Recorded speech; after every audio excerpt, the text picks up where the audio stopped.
ماننے کے لیے تیار ہوں. آپ کہیں تو سرکار غوث اعظم فرماتے ہیں کہ میری شرط یہ ہے کہ جہاں جب اذان کا وقت ہو جائے تو اذان ماشاء اللہ ماشاء اللہ بہت خوب. جہاں اذان کا وقت ہو جائے اذان کہہ دینا. اب وہ شخص نے کہا دیر مت کریے آقا مجھے یہ شرط منظور ہے. اپنا ہاتھ بڑھائیے مرید کر لیجئے. غوث اعظم نے اسے مرید کر لیا. چند دن گزرے تھے, 2 سے 3 دن گزرے تھے. جہاں اذان کا وقت ہوتا اللہ اکبر کی صدا بلند کرتا. کہیں گھر کے کونے میں, کہیں آنگن میں, کہیں بیچ گھر میں اذان پڑھتا. مگر جب 2-3 دن گزرے بی بی نے کہا میاں اذان پر اذان پڑھتے جا رہے ہو, نماز کب پڑھو گی؟ اتنی شوق ہے تو محلے کی مسجد میں چلے جاؤ, وہاں اللہ اکبر کی صدائیں بلند کرو. ارے تمہیں پتا ہے گھر میں کھانا ختم ہو گیا ہے, بدبو کے فاقہ ہونے والا ہے. اب وہی فوراً اس چور نے تڑپ کر کے کہا آقا ارے میری شریک حیات میں بھی جانتا ہوں کہ میں برابر اذان پر اذان دے رہا ہوں. وقت تو کھانا چلو گھر میں مانو سرفا ختم ہونے والا ہے, اناج ختم ہونے والا ہے. میں بھی اسی فراق میں ہوں, کب وقت ہو کب میں چوری کرنے کے لیے جاؤں. اس لیے 5 وقت آزاد کہہ دی ہے. اس نے عشاء اور فجر کے درمیان کا ایک وقت نکالا, اور نکالنے کے بعد ایک شیخ کا ایک کسی امیر زادے کے گھر کو اندازہ. اب اس نے چوری کرنی ہے, پہنچ گیا 11 بجے کے بعد میں, اور جیسے ہی دوال فلاک کر کے اندر جاتا ہے, اور اندر جانے کے بعد اس نے جب اس نے دروازہ کھولا, دروازے سے اس گھر میں اس جگہ پہنچتا ہے جہاں پر اس صاحب گھر مکان کے جتنا سر تھا. اس نے وہ دروازہ کھولا. دروازہ کھولنے کے بعد کیا دیکھتا ہے کہ اس کی نظروں کے سامنے ہیرے جواہرات ہے, اشرفیہ ہے. اب اس کی آنکھیں چکا چوندھ ہو جاتی ہے, اور اس نے جب ہیرے جواہرات دیکھے, اس نے اشرفیہ دیکھی, اور جوہرن اب کے بڑھتا ہے اور چادر بچھاتا ہے, اور اس میں سکے بھرنا شروع کر دیتا ہے. ہیرے جواہرات بھرتا رہتا ہے. اس قدر گم ہو جاتا ہے کہ فجر کا وقت ہو جاتا ہے. گٹھری باندھ کر کے جیسے ہی دیوال پر رکھا, جیسے ہی دیوال پر رکھا, اس کی نظر گھڑی پر گئی. فوراً جان گیا وقت آزان کا ہو گیا. اس لیے اب آزان پڑھنی ہے. فوراً اس گٹھری کو رکھا اور اذانوں میں انگلی ڈالی. اللہ اکبر کی صدا بلند کی. اب پورا گھر بیدار ہو جاتا ہے. اہل خانہ نے دیکھا یہ کون اللہ کا ولی آ گیا ہے جو ہمارے گھر میں آزان کہہ رہا ہے. اللہ اکبر. سب نے جلدی وضو کیا. اب یہ بیچارہ کرتا تو کیا کرتا, 2 رکعت کی نیت باندھ لی, اور فوراً 2 رکعت نماز سنت پڑھی. اب بیٹھ گیا, بیٹھا رہا. اب لوگ وضو کر کے آئے, نماز پڑھی. نماز پڑھنے کے بعد اس میں کسی صاحب اختیار نے, کسی ہمت آدمی نے ہمت جٹائی اور بولا سرکار حکم ہو تو تکبیر کہہ دوں. فرمایا اے نالائق بے وقوف خاموش رہو.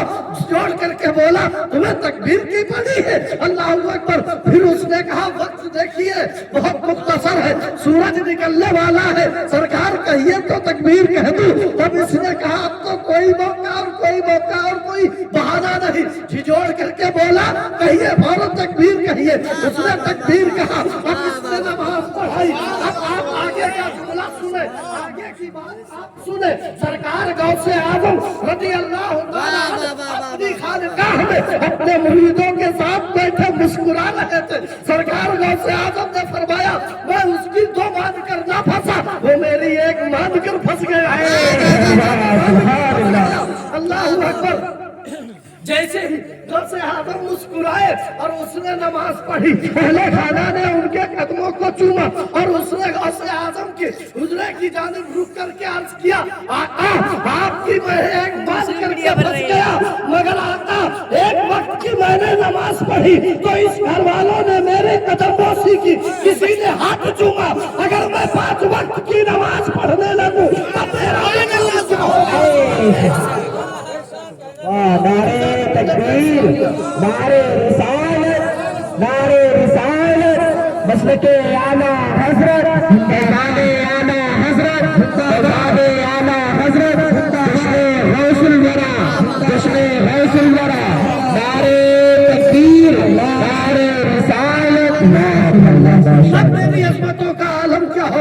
اس لیے میرے پیارے ہم اور آپ جشن غوث الورا بن گئی، بہت بن گئی۔ آپ آؤ مقام کی بات بتا دوں، سرکار غوث اعظم رضی اللہ تعالیٰ عنہ کو یہ مقام یوں ہی نہیں مل گیا۔ سرکار غوث اعظم رضی اللہ تعالیٰ عنہ نے عشاء کے وضو سے فجر کی نماز 40 سال تک ادا کی۔ اب سوچیں آپ کیسے عبادت گزار تھے، آپ کس قدر اپنے رب کی عبادت میں مہو رہا کرتے تھے، آپ کس قدر آپ اپنے رب کی عبادت کرتے تھے۔ پتہ یہ چلا اس قول غوث کی 40 سال تک آپ نے کبھی آرام نہیں فرمایا۔ ہم غوث اعظم کے دیوانے ہیں، ہم غوث اعظم کی محبت کا دم بھرتے ہیں۔ تو اے میرے سنی صحیح العقیدہ اسلامی بھائیوں، ہمیں اور آپ کو بھی چاہیے ہم اپنے رب کی عبادت کریں، ہم اپنے رب کی ریاضت کریں۔ یہ مقام غوث اعظم کو یوں ہی نہیں مل گیا۔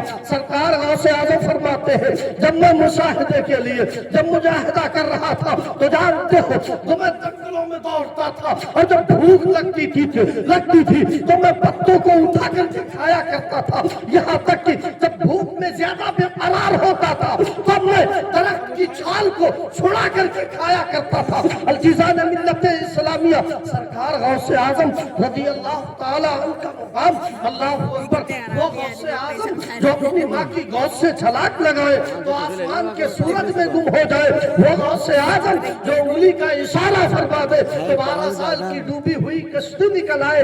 اور میں یہیں پر اپنی بات کو مکمل کروں گا یہ واقعہ سنا کر کے، اس لیے سب نے یہ بتایا کہ غوث اعظم کی شان اتنی اعلیٰ ہے کہ اگر انگلی کا اشارہ کر دے تو 12 سال کی ڈوبی ہوئی کشتی نکل آئے۔ ایک عورت دریائے دجلہ کے کنارے جب صبح ہوتی وہ عورت اپنے گھر سے نکلتی، دریائے دجلہ کے پاس جا کر کے رونے لگتی، چاروں قطار روتی، کوئی اس کا پرسان حال نہ تھا۔ آخر غوث اعظم کا گزر ہو گیا۔ سرکار غوث اعظم رضی اللہ تعالیٰ عنہ نے فرمایا اے اللہ کی بندی اس قدر کیوں رو رہی ہو، تمہاری یہ حالت کیسے ہو گئی؟ اس ماں نے کہا بیٹے مجھے رہنے دو، ابھی آپ کی کم سنی عمر تھی، آپ کے وہی ابھرتی ہوئی جوانی تھی۔ سرکار غوث اعظم فرماتے ہیں ماں تجھے بتانا ہوگا یہ حالت تیری کیسے ہو گئی۔ اس عورت نے کہا بیٹا نہیں مانتے ہو تو سنو، اس لیے وقت بہت زیادہ ہو گیا، میں اپنی بات مختصراً کرنا چاہوں گا۔ عزیزان ملت اسلامیہ غوث اعظم نے فرمایا تمہیں بتانا ہوگا کہ تم کیوں روتی ہو، یہ حالت تمہاری کیوں ایسی ہے؟ اس عورت نے تڑپ کر کے کہا بیٹا نہیں مانتے ہو تو سن لو، میرا ایک بیٹا تھا جس کو میں نے بڑے نازوں سے پالا تھا، ایک میرا دل کا ٹکڑا تھا جسے میں نے بڑی محبتوں سے پالا تھا، ایک میرے دل کا چین تھا جسے میں نے بڑی آرزوؤں سے پالا تھا، یہ خواہش تھی میری میرا بچہ میرے بڑھاپے کا سہارا بنے گا، مگر میں نے اسے اپنے ہاتھوں سے دولہا بنایا تھا، دولہا بنا کر کے براتیوں کے ساتھ اس دریا کے پار اس سامنے والے گاؤں کو میں نے اس کی بارات بھیجی تھی، بارات پہنچ گئی اس گاؤں کو، جب واپس آ رہی تھی تو اس دریا نے ان سب کو اپنے آغوش میں لے لیا، اور سرکار غوث اعظم سے وہ آواز طلب کر کے کہتی ہے مجھ سے پوچھتے ہو میری نظروں کے سامنے میرا لال اسی دریا میں ڈوب گیا ہے۔ اللہ اکبر اللہ اکبر، ایسا تم بھی صاحب اولاد ہو، اولاد کا غم تمہیں بھی معلوم ہوگا، دل پر ہاتھ رکھ کر کے سوچو جس ماں کا آخری سہارا ہو، جس ماں کی ارمانوں پر اس ارمانوں کا نازوں کا پالا ہو، اور جس کی آخری ارمان ہو جس سے اس بحال کو اس دریا نے آغوش میں لے لیا، بیٹا بولو مجھے کیسے چین آ سکتا ہے، کیسے میں برقرار رہ سکتی ہوں؟ بیٹا اس دریا نے میرا چین چھین لیا ہے، اس دریا نے میرا سکون چھین لیا ہے، اس دریا نے میری پوری زندگی کی کمائی کر دی ہے۔ اللہ اکبر، غوث اعظم کی دریائے محبت جوش میں آتی ہے۔ غوث اعظم نے ایک انگلی کا اشارہ کیا یہیں پر آپ ٹھہرو، مجھے یہ بتاؤ اگر ہم اور آپ کی بستی سے کوئی دریا میں ڈوب گیا ہو تو ہفتہ 2 ہفتے کے بعد اس کی لاش گلنے لگتی ہے، بہت زیادہ 1 مہینے 2 مہینے بعد اس کی لاش کے قریب کوئی نہیں جا سکتا ہے، مگر 12 سال کی ڈوبی ہوئی جوانات، اب آپ سوچیں مچھلیوں نے ہڈیوں تک کو کھا لیا ہوگا۔ آخر غوث اعظم کا ایک اشارہ پا کر وہ 12 سال کی کشتی جب کنارے پر آنے لگی تو ماں کی خوشیوں کا انتہا نہ رہی، وہ ماں